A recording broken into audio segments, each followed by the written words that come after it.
میر جعفر جس کی غداری کے قصے آج تک پاکستان، انڈیا اور بنگلہ دیش میں دیے جاتے ہیں جی، ہم بڑی شارٹ ویڈیو میں آپ کو بتائیں گے کہ میر جعفر ہے کون تھا جی، اور اس نے ایسی کیا غداری کی جس کی وجہ سے وہ غدار مشہور ہوا جی۔ دراصل میر جعفر جو تھا وہ نواب آف بنگال علی وردی کی فوج میں ملازمت کرتا تھا جی، اور یہ آہستہ آہستہ ترقی پا کے یہ جنرل کے عہدے تک پہنچ گیا جب علی وردی کی موت کے قریب ہوئے تھے۔ علی وردی کے ہاں کوئی بیٹا نہیں تھا، ان کی صرف 3 بیٹیاں تھیں، اور ان میں سے 3 بیٹیوں میں سے ایک بیٹی کے گھر بیٹا پیدا ہوا جو علی وردی کا نواسا تھا، اس کا نام تھا سراج الدولہ۔ علی وردی جانتے تھے جی، کیونکہ یہ خاندان میں پہلا بیٹا تھا اور اسی کو تخت ملنا تھا، انہوں نے بچپن سے ہی سراج الدولہ کو پاس رکھا اور اس کی خود تربیت کی۔ میر جعفر جس کو یہ لگتا تھا کہ علی وردی نواب آف بنگال تھے جو ان کے ہاں کیونکہ بیٹا کوئی نہیں ہے تو وہ تخت ان کا حق ہے، انہیں اس کا حق ہے اور اسے ہی تخت لینا چاہیے، جس کی وجہ سے جس کے لیے اس نے تگ و دو شروع کر دی تھی۔ لیکن جب تخت نشینی ہوئی اور نواب سراج الدولہ کو تخت کا وارث بنایا گیا جی اور تخت نشین کیا گیا جی، اس وقت یہ بات میر جعفر کو بڑی ناگوار گزری اور اس نے چھوٹی موٹی سازشیں محل کے اندر ہی شروع کر دی۔ اس وقت جو ہے وہ ایسٹ انڈیا کمپنی جو انگریزوں کی کمپنی تھی، یہ کولکتہ میں اپنے پاؤں جما چکی تھی اور انہوں نے ایک قلعہ بھی اپنا تعمیر کیا ہوا تھا ولیم کے نام سے، کیسل آف ولیم۔ اچھا، یہاں سے وہ ٹریڈ کر رہے تھے اور یہاں وہ آرمی کی اپنی کی تعداد بھی بڑھا رہے تھے اور اپنی دیواریں وہ آگے لے کے جا رہے تھے، جس پر سراج الدولہ نے انہیں وارننگ جاری کی کہ ایسا کام مت کریں، اگر یہ ایسا کام آپ نے کیا تو ہم آپ پر حملہ کر دیں گے۔ انگریزوں کا کہنا یہ تھا جی کیونکہ انہیں فرینچ آرمی سے خوف ہے، فرینچ آرمی بھی انٹرسٹڈ تھی برصغیر میں اور وہ بھی حملے چھوٹے موٹے کرتی تھی، انہوں نے بھی اپنا ایک ہیڈ آفس وہاں پہ اس کولکتہ کے قریب بنایا تھا۔ تو جو ایسٹ انڈیا کمپنی تھی، انگریزوں کو یہ خدشہ تھا کہ فرینچ آرمی ان پر حملہ کرنے والی ہے، جس کی وجہ سے انہوں نے قلعے کی دیواریں بڑی اور مضبوط کرنا شروع کر دیں، اور سراج الدولہ کو لگا کہ یہ ہمارے لیے کر رہے ہیں، اپنے آپ کو مضبوط کر رہے ہیں۔ سراج الدولہ نے وہاں پہ حملہ کر دیا جی اور وہاں پہ انگریزوں کو مار بھگایا، اس قلعے کو بھی فتح کر لیا، اور جو قیدی تقریباً 60 کے قریب جو انگریزوں کے قیدی ہوئے تھے انہیں بھی بعض لوگوں کے مطابق قتل کر دیا گیا، بعض لوگوں کے مطابق دم گھٹ کے وہ خود ہی ہلاک ہو گئے۔ لیکن جو جان بچا کر انگریز بھاگے وہ لندن پہنچ گئے جی، اور پھر لندن سے یہاں سے یہ فیصلہ ہوا کہ یہ قلعے پر دوبارہ حملہ کر کے قلعہ بھی واپس لیا جائے گا اور اپنے لوگوں کا بدلہ بھی لیا جائے گا۔ تو یہاں سے انہوں نے ایک غیر معمولی شخصیت تھی، ایک جوزف کلائیو ان کا نام تھا جی، وہ جنرل تھے، ان کو اسپیشلی کچھ فوجیوں کے ساتھ بدلہ لینے کے لیے اور کیسل لینے کے لیے بھیجا۔ تو انہوں نے جاتے ساتھ ہی وہاں پر بڑی حملہ کیا اور جس میں کامیاب ہو گئے اور دوبارہ انہوں نے اس کیسل پر قبضہ کر لیا۔ جو اس ٹائم ان انگریزوں، یہ 1700 تقریباً 50 کی بات ہے جی،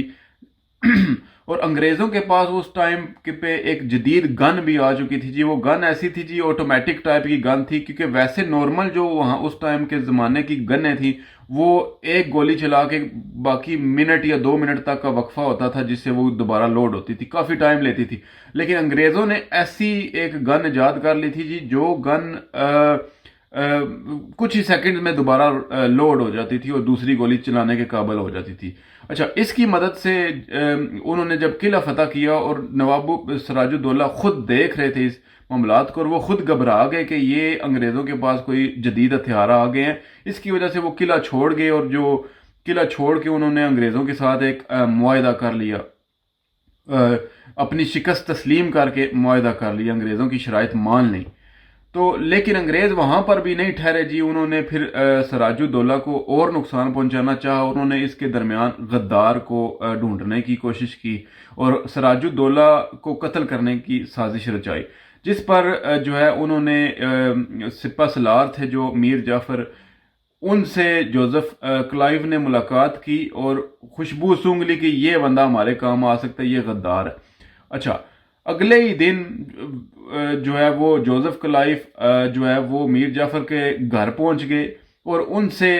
سیدھے الفاظ میں بات کی کہ ہم تمہیں تخت نشین کروا دیں گے، تم ہماری مدد کر کے سراج الدولہ کو قتل کروا دو، جس پر میر جعفر راضی ہو گیا اور اس نے انگریزوں نے کہا یہ جاتا ہے جی کہ انہوں نے بتایا کہ سب سے آپ کی جو ہولی کتاب ہے نا وہ قرآن، اس کو لایا جائے، آپ مسلمانوں سے میں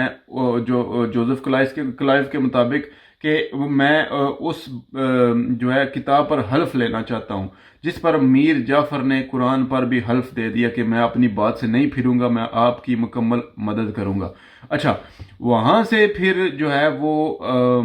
میر جعفر سراج الدولہ کے پاس گئے اور انہیں بتایا کہ انگریز جو ہے وہ ان کی اطلاعات کے مطابق آپ پر حملہ کرنے کی کوشش کریں گے اور وہ حملے کے لیے تیاری کر رہے ہیں، وہ جلدی کولکتہ سے روانہ ہوں گے آپ پر حملہ کرنے کے لیے، ان کے پاس کافی جدید ہتھیار ہیں۔ اور انہوں نے میر جعفر نے مشورہ دیا کہ ہمیں اپنی فوج کو لے کر انہیں رستے میں ہی ملنا چاہیے، تو جس پر نواب سراج الدولہ تیار ہو گئے جی، اور یہ اپنی فوج کو انہوں نے جنگ کی تیاری کا حکم دیا۔ اس ٹائم نواب سراج الدولہ کی جو آرمی تھی جی، اس کی تعداد تقریباً 55 سے 60 ہزار کے قریب تھی، اور جو انگریز آرمی تھی، اچھا اس کی جو تعداد تھی وہ جو خود انگریز تھے ذاتی طور پہ وہ 1000 کے قریب تھے، اور باقی جو انڈین آرمی تھی جو انگریزوں کے لیے کام کر رہی تھی جی وہ تقریباً 2000 کے قریب تھے، تو یہ ٹوٹل کل ملا کے 3000 سے 3500 کے درمیان انگریز سپاہی تھے جی۔ لیکن میر جعفر اور جوزف کلائف کے درمیان جو ہے وہ مسلسل خطوط کا جو ہے وہ تبادلہ ہو رہا تھا جی، ایک دوسرے کو حالات بتائے جا رہے تھے اور پلاننگ وہ پراپر سکرپٹ کر لیا گیا کہ کہاں پہ جنگ ہوگی اور کیسے میر جو ہے نواب سراج الدولہ کو مارنا ہے جی۔ نواب سراج الدولہ کو جو مشورہ دیا میر جعفر نے کہ پلاسی کے مقام پر ہم اپنے کیمپ لگائیں گے اور وہاں پر ہم انگریزوں کو روکیں گے۔ اچھا، انہوں نے جب نکلے اور پلاسی کے مقام پر جو ہے جسے جنگ پلاسی بھی کہا جاتا ہے وہاں پر انہوں نے کیمپ لگائے، اور انگریزوں سے یہ پہلے پہنچ گئے، انگریز تقریباً 2 دن کے بعد پہنچے اور ان کی آپس میں جھڑپیں شروع ہو گئی، اور ان کا جو سراج الدولہ صاحب تھے، نواب سراج الدولہ کو یقین تھا کیونکہ ان کا آپس میں مقابلہ ہی نہیں بن رہا تھا، انگریز کی فوج کے 3000 فوجی تھے جی ان کی آرمی میں، اور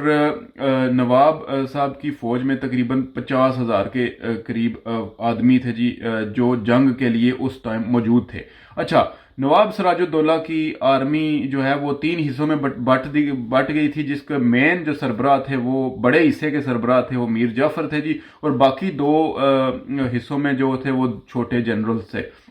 اچھا، وہ 2 چھوٹے جنرل جو تھے وہ نواب صاحب سے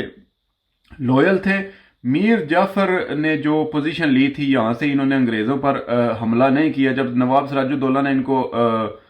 جب انگریز وہاں پہ آ گئے انگریزوں نے حملہ کیا تو نواب صاحب نے میر جعفر کو جو ہے وہ حملہ کرنے کا حکم دیا، جس پر میر جعفر نے حملہ نہیں کیا، اور نواب صاحب کے مسلسل جو ہے وہ باتوں کو اگنور کرتا رہا، وہ چپ کر کے بیٹھا رہا، اس نے اپنی آرمی کے بڑے حصے کو آگے نہیں جانے دیا۔ جو دوسرے جنرل تھے وہ اپنی اپنی پوزیشن لے کر بیٹھے ہوئے تھے، اور انگریزوں کو ایڈوانٹیج تھا کیونکہ ایک طرف سے ان کو سیف کر دیا تھا میر جعفر نے، اور میر جعفر کے کچھ سپاہی جو ہے وہ اس نے اب بیس بدل کر جو ہے وہ انگریزوں کی طرف سے لڑنا شروع ہو گئے۔ یہ بات نواب صاحب کو سمجھ نہیں لگی، وہ اپنے ہی کیمپ میں ہی تھے اور مسلسل خبریں لے رہے تھے۔ اسی دوران جو ایک جنرل، ایک حصے کی فوج کا جو سربراہ تھا جنرل، وہ ہلاک ہو گیا ایک حملے میں جی، اور یہ خبر نواب سراج الدولہ کو پہنچی۔ نواب سراج الدولہ نے